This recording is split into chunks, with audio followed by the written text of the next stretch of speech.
Ouais, salut, voilà un petit tuto simple pour remplacer les xénons sur une BMW E90 série 1. Alors pour commencer, il faut des outils. Le mieux c'est tout ça. Petite clé, pince, tournevis, les ampoules et sans oublier la douille anti-vol. Toc. Donc pour atteindre le xénon, il faut passer par ce passage de roue qui est là.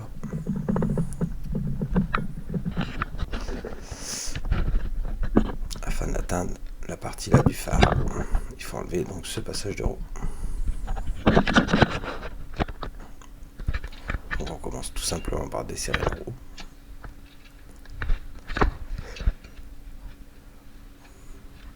Donc les boulons sont déjà desserrés. Faut pas avoir oublié de lever la voiture avant, bien sûr.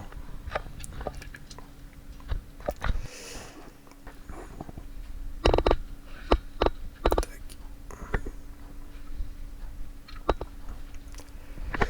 Voilà. Une fois la roue enlevée, on a accès au passage de roue complet. Donc il y a plusieurs boulons. Il y en a par ici, il y en a par là, il y en a tout autour en fait. Donc il faut bien les chercher. Il y en a au niveau de l'amortisseur aussi. Voilà. Et il y en a qui se cachent dessous. Donc il y en a devant et derrière là-bas qu'on ne voit pas. Donc là on dessert tous les boulons. Bon, je passe en accéléré, ça va plus vite.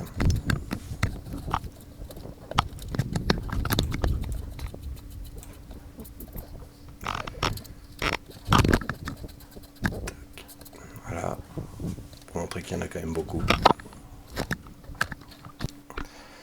Donc ensuite, on enlève le passage de roue. Donc il y a une petite patte en dessous qu'il ne faut pas oublier de déclisser. Et là, on accède enfin à la plaque du xénon.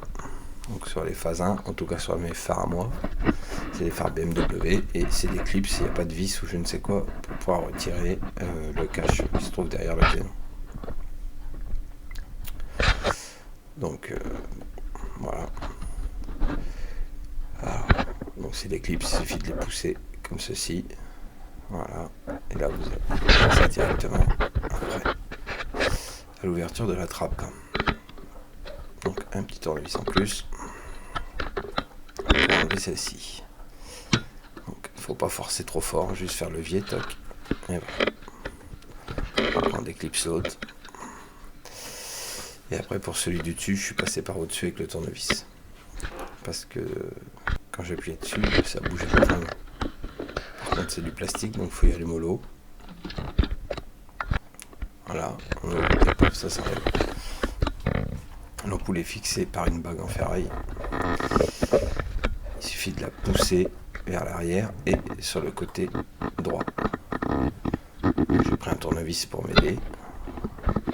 Il suffit d'appuyer sur la patte, faut pas appuyer trop fort, faut juste pousser légèrement. Et la patte elle va s'ouvrir toute seule. Voilà. On descend et on tient l'ampoule. Voilà, ça c'est les ampoules que j'ai achetées, donc c'est des ampoules qui sont sur Amazon. J'ai pris des 8500K, bon, c'est pas forcément les mieux, mais ça fait une petite lumière bleue, c'est sympa.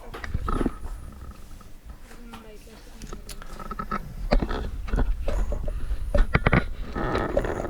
Donc l'ampoule, elles sont bien empaquetées en tout cas, ça c'est royal.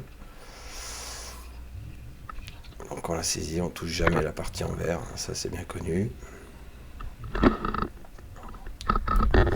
Donc il suffit de la remettre à la place de l'autre, tout simplement.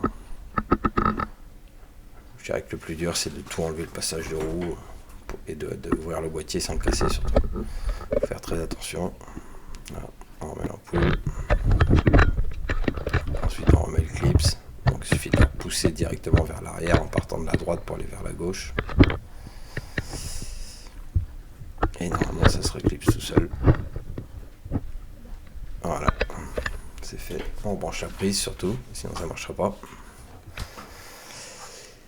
Et puis voilà, l'ampoule est fonctionnelle. Donc bon, à 26 € les 2 ampoules sur Amazon, c'est quand même pas excessif. Donc après on met le cache. Moi j'ai commencé par mettre d'abord la partie haute du cache. Donc l'avantage c'est que maintenant on peut passer les mains un peu partout. De ce côté-ci, de l'autre côté vous pouvez enlever la boîte à air vraiment si vous avez besoin, mais j'ai pas eu besoin moi. Et après on pousse pour les pattes du bas pour le remettre en position clipsée. Il faut forcer un petit peu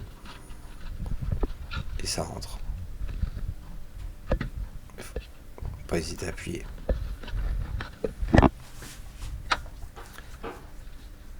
Et voilà, c'est rentré, c'est mis, c'est fini. Il suffit d'en mettre le passage de roue, la roue, et voilà.